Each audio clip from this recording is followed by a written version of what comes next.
भगवद गीता यथारूप।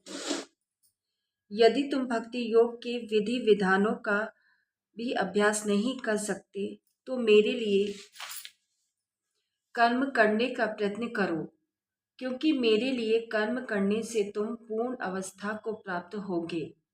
तात्पर्य: यदि कोई गुरु के निर्देशानुसार भक्ति योग के विधि विधानों का अभ्यास नहीं भी कर पाता तो भी परमेश्वर के लिए कर्म करके उसके पूर्णावस्था प्रदान कराई जा सकती है।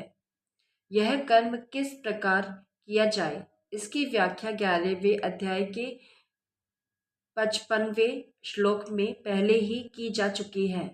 मनुष्य में कृष्ण भावनामृत के प्रचार हेतु सहानुभूति होनी चाहिए। ऐसे अनेक भक्त हैं जो कृष्ण भावनामृत के प्रचार कार्य में लगे हैं। उन्हें सहायता की आवश्यकता है।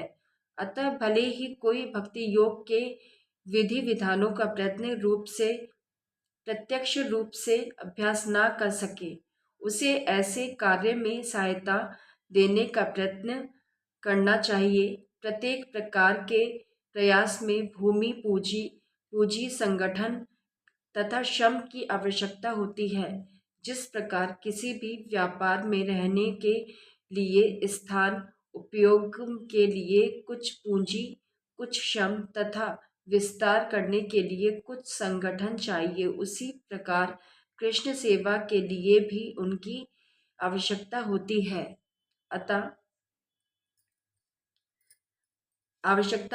अंतर केवल इतना ही होता है कि भौतिकवाद में मनुष्य इंद्रिय तृप्ति के लिए सारा कार्य करता है, लेकिन यही कार्य कृष्ण